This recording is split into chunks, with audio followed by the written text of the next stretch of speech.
হাত পায়ের নখ কাটার পর তাকে মাটির ভিতর গাঁটতে হবে? গোপন অঙ্গে হাত লাগলে উজু থাকে কিনা? উজু করার সময় বেসিনে পা ধোয়া কি ঠিক? গর্ভবতী অবস্থায় যদি হাতে মেহেদি দেয় তাহলে কি বাচ্চার শরীরে দাগ পড়ে? একটু জানাবেন। মৃত ব্যক্তির গোসলের পর সুরমা কোথায় কোথায় দেয়া যায়? নামাজের সময় মোবাইলে চোখ গেলে কি নামাজ হবে? নখ পালিশ লাগিয়ে নামাজ পড়লে নামাজ হবে কিনা? নামাজের ওয়াক্ত চলে যাচ্ছে, এই মুহূর্তে শুধু ফরজ নামাজ আদায় করলে কি কোনো গুনাহ হবে? কিবলার দিকে পা দিয়ে শোয়া যাবে কিনা? সুদের টাকা দিয়ে তৈরি করা বাড়িতে আমল করলে আমল কি কবুল হবে? মুসলমান মেয়েরা ধুতি সালোয়ার পড়তে পারবে কিনা? ঘরে বিয়ের উপযুক্ত বোন রেখে বড় ভাইরা কি বিবাহ করতে পারবেন? আমার পরিপূর্ণ বয়স হচ্ছে, আমি বিয়ে করতে চাই, এখন আমার পরিবারকে কিভাবে বলতে পারি পরামর্শ চাই? পুরুষ ডাক্তার দ্বারা সিজার ডেলিভারি করানো জায়েজ কিনা? আর বিলম্ব না করে আপনাদের প্রশ্ন উত্তর দেওয়ার পালায় আমরা চলে যাচ্ছি। আজাদ, আপনি জানতে চেয়েছেন মৃত ব্যক্তির গোসলের পর সুরমা কোথায় কোথায় দেয়া যায়? উল্লেখ্য আজকে শুনলাম লজ্জাস্থানে দেয় কিছু মহিলা। না, এটার তো কোনো যুক্তি নেই, সুরমা শুধু চোখে দিবে আর কোথাও না। ওয়াজ ইনসান, আপনি জানতে চেয়েছেন সুদের টাকা দিয়ে তৈরি করা বাড়িতে আমল করলে আমল কি কবুল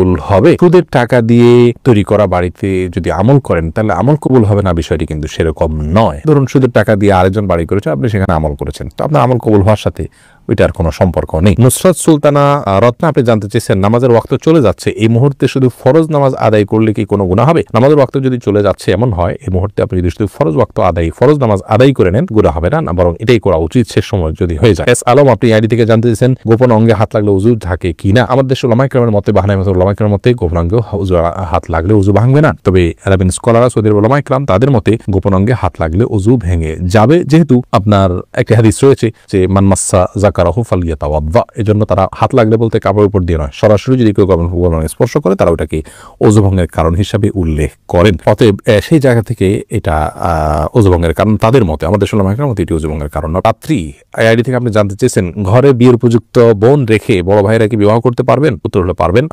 বোন বিয়ে দেওয়ার সাথে ভাইয়ের বিবাহকে শর্তযুক্ত করেন ইসলাম, বরং ভাই যার তার মতো করে তিনি বিয়ে করতে পারেন, এরপর তিনি বোনের বিয়ের জন্য প্রচেষ্টা চালাতে পারেন। তবে বোনের বিয়ে দেওয়াটা ভাইয়ের কর্তব্যের অংশ, সেই জায়গা থেকে সিরিয়াসলি বোনের বিয়ের জন্য ভাইয়ের চেষ্টা চালাতে হবে। কিন্তু তাই বলে তার উপরে নির্ভর করে নিজের বিয়ে আটকে রাখার কোনো শর্ত ইসলাম দেয়নি। এই বিষয়ে আমাদের সবার উদার হওয়া উচিত এবং মানসিকতাটাকে বড় রাখা উচিত। আকলিমা আখি, আপনি জানতে চেয়েছেন মুসলমান মেয়েরা ধুতি সালোয়ার পড়তে পারবে কিনা? এটা পরা উচিত নয়।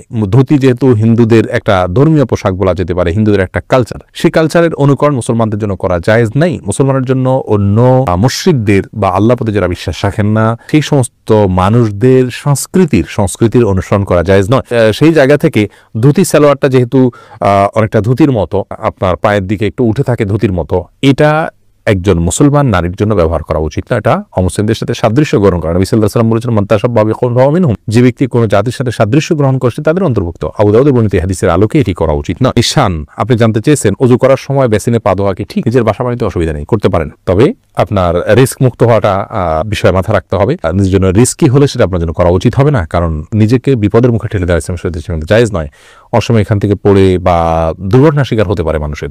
যদি সেরকম না হয়, আপনি আশপাশে কিছু ধরে করতে পারেন, তাহলে এটা জায়েজ আছে। কিন্তু পাবলিক প্লেসে বা বাইরে এরকমটি করা অনুচিত, যেহেতু এটা দৃষ্টিকটু। অন্য ধরনের মানুষরা আছে যারা এই বেসিন ব্যবহার করবে, তারা দেখে হয়তো ইসলাম সম্পর্কে বাজে ধারণা নিবে বা তাদের হক নষ্ট হতে পারে বা আশপাশে পানি পড়ে ভিজে যাবে, জায়গাগুলো নষ্ট হবে।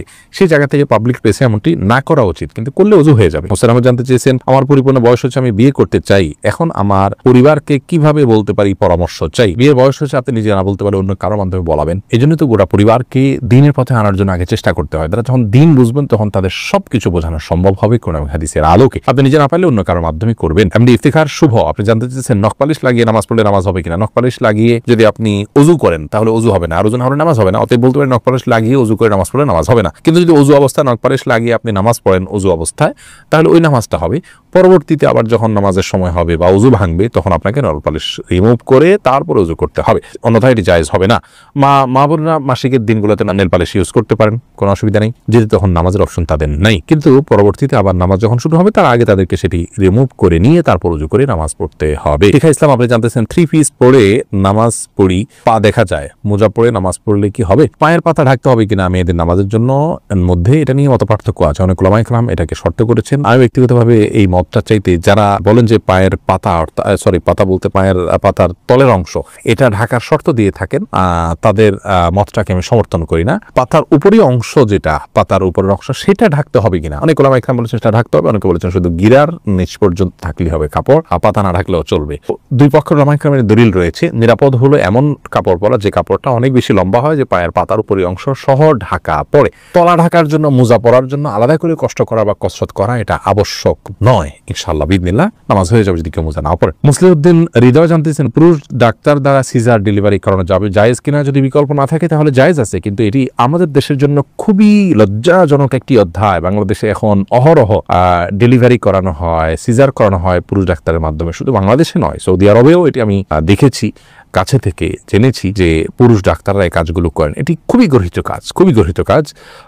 নারী ডাক্তারদেরকে উৎসাহিত করা উচিত এবং নারীদেরকে ডাক্তারি পড়ানো উচিত এবং এই কাজগুলো নারী ডাক্তারদের উপর ছাড়া উচিত। অন্যান্য সেক্টরে অনেক ডাক্তার চলে যাচ্ছেন, নারীরা গাইনিতে না গিয়ে অন্যান্য অনেক ডিপার্টমেন্টে চলে যাচ্ছেন, অথচ গাইনিতে পুরুষরা আসছেন। এটি মুসলিম কান্ট্রি বা মুসলিম সমাজের জন্য লজ্জা ছাড়ার কিছু নয়। একজন রোগী হিসাবে আমরা যদি অনন্য উপায় হই, অন্য কোনো বিকল্প ব্যবস্থা না থাকে, তাহলে আমাদের জন্য এটি জায়েজ রয়েছে। লালপুরিয়াটি থেকে আপনি প্রশ্ন করেছেন, গর্ভবতী অবস্থায় যদি হাতে মেহেদি দেয় তাহলে কি বাচ্চার শরীরে দাগ পড়ে? একটু জানাবেন বোন।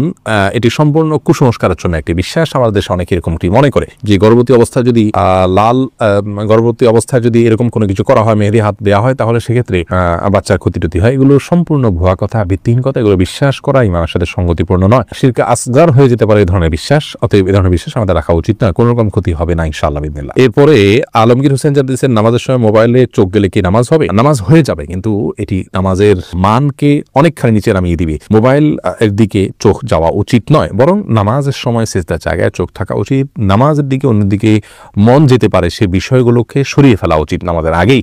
মোবাইলকে এমন জায়গায় রাখা উচিত না। নবী সাল্লাল্লাহু আলাইহি সাল্লামকে একবার একটা কাপড় দেওয়া হলো নামাজ পড়ার জন্য, সেখানে কিছু চিত্র ইত্যাদি অঙ্কন করা ছিল, হয়তো গাছপালার চিত্র বা এরকম হালাল কোনো চিত্র ছিল। নামাজ পড়ে তিনি তারপরে বলেছেন এই কাপড় সরাও, স্বচ্ছ বা ফ্রেশ কোনো কাপড় আনো, যাতে করে মনোযোগ নষ্ট না হয়। আল্লাহর সাথে কথোপকথনের সময় আপনার অন্যদিকে মনোযোগ দিলে, আপনি কারোর সাথে কথা বলছেন, সেখানে যদি আপনার অন্যদিকে মন থাকে, তাহলে সে যেরকম অভদ্রতা, অসৌজন্যতা, এটা মহান সৃষ্টিকর্তার সাথে কত বেশি অভদ্রতা এবং অসৌজন্যতা হবে সেটা বলাই বাহুল্য। রিমন খান জানতে চেয়েছেন, তাহাজ্জুদ নামাজ কি মসজিদে পড়তে পারবেন? যেখানে সেখানে পড়তে পারবেন, বাড়িতে পড়তে পারবেন, মসজিদে পড়তে পারবেন, কোনো অসুবিধা নেই। আমজাদ হোসেন জানতে চেয়েছেন, হাত পায়ের নখ কাটার পর তাকে মাটির ভিতর গাঁটতে হবে? যেহেতু এটা মানুষের শরীরের অংশ, ময়লা আবর্জনা ফেলার জায়গায় না ফেলে এটাকে কোনো মাটিতে দাফন করলে সেটা উত্তম, ভালো কাজ, কিন্তু এটি ফরজ ওয়াজিবের মতো কোনো কাজ নয় যেটা না করলে গুনাহ হবে। উচিত, করতে পারলে ভালো হয়। নূর এআইডি থেকে আপনি জানতেছেন, আমার ওয়াইফ এখন গর্ভবতী, এই অবস্থায় সে সূর্যগ্রহণ চন্দ্রগ্রহণ মানতে চায়। যেমন গ্রহণ শুরু হলে সে কাজ করে না, রান্না করে না, কোনো কিছু কাটবে না। আমার মতে এসব শিরক এবং হিন্দু সংস্কৃতি থেকে এসছে। এটা বলার পর সে বলে তারও এমনই ধারণা, কিন্তু সবাই করে তাই মনের শান্তির জন্য সেও করবে। তাই করে বলবেন কোরআন হাদিস আলীকে বিষয় কোনো নির্দেশনা আছে কিনা। ভাইনুর, এটি সম্পূর্ণ কুসংস্কারের জন্য একটি বিশ্বাস। আপনার ওয়াইফকে আপনি বলবেন, জানাবেন যে এই ধরনের আচরণ তার ইমানের জন্য ক্ষতিকর। যে বিষয়ে আসলে কোনো আপাত দৃষ্টিতে ক্ষতি নেই, সেটাকে ক্ষতিকর মনে করা এটা আমাদের ইমানের সঙ্গে সঙ্গতিপূর্ণ নয়। তার মানে ওই বিষয়টার ভিতরে ক্ষতি করার বিশেষ কোনো প্রভাব বা ক্ষমতা আছে বলে আপনি মনে করছেন, শিরকে আসগরের দিকে এটি ধাবিত হওয়ার সম্ভাবনা রয়েছে। এবং সবাই করে দেখে আমাকে করতে হবে, সবাই অন্যায় করলে আমাকে অন্যায় করতে হবে, এটি তো কোনো যৌক্তিক কথা হতে পারে না। বিধায় তার এই অবস্থান সঠিক নয়। সূর্যগ্রহণ চন্দ্রগ্রহণের সময় গর্ভবতী মেয়েরা এটা করতে পারবে না, সেটাও করতে পারবে না, মাছ কাটতে পারবে না, কোনো কাজ করতে পারবে না, এগুলো সম্পূর্ণ কুসংস্কার। ইসলামের সাথে এগুলোর কোনো সম্পর্ক নেই।